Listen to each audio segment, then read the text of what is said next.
Goodyear i8000 120 volt air inflator. I have posted a couple of videos over the last few months showing how I repaired the hose when it split down here at this connection and also at the other end where you connect it onto your tire, but it has split again. It's just going to keep splitting if I repair it again, so I am going to replace the hose with a section of this clear vinyl tubing. The inside diameter is 3/16 and it has a working pressure of 55 psi.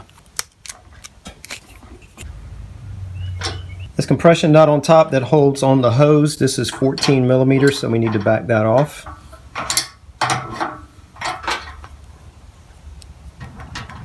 We need to take that nut off of the old hose and also the rubber boot. We're going to need those. And the new hose, the replacement hose, I measured out a 36-inch section. I'll slide the rubber boot first, and then the compression nut. Slide the hose over this tip. Make sure it bottoms out. Get that nut tightened down. Now you could do this with 2 open-end wrenches or 2 pair of pliers, but having a vise just makes it easier. Slide that rubber boot back on. We need this fitting. This will separate into 2 pieces, so watch out for that. You're going to need to slide the tubing over the end of this fitting, and you may be able to do that just by holding it in your hand, but I found a way that's easier. This is a wrench for a chainsaw that I have. One end of the wrench will fit into the fitting where the threads are. That gives me resistance, gives me more leverage, which makes it easier to slide that tube on.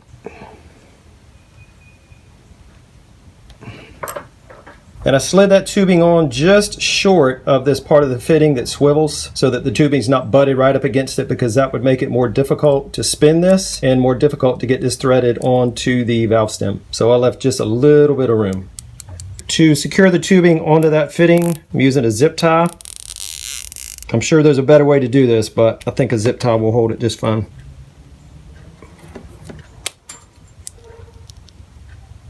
That is on there very securely, and it spins freely. The only thing left to do is hook up this quick connect. So we pull this part back, put the fitting in, release it, and we're good. We're locked on. Now for a test, this is a baby spare out of my 95 Honda Accord. It needs 60 psi. Right now it's at about 45 or so.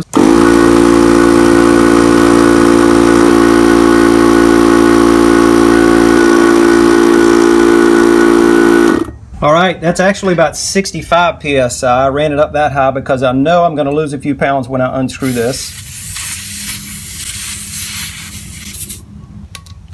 The hose itself, even though it's rated at 55, that held up fine. More importantly, the zip tie held the hose onto the fitting. So that's the highest pressure I'll ever use this pump for. And I would imagine if you have a Goodyear i8000 pump, you're also going to need 3/16. There's the old hose on the left and the new hose on the right. And I'll put a link down below in the description to the hose that I use. I bought it at Lowe's. It was about $6, and I had to buy 20 feet because that's the only length that they had in stock. So I have 17 feet left over in case I ever want to change this, if I ever want to go longer than 3 feet, but I think 3 feet is going to be plenty long enough for what I need it for.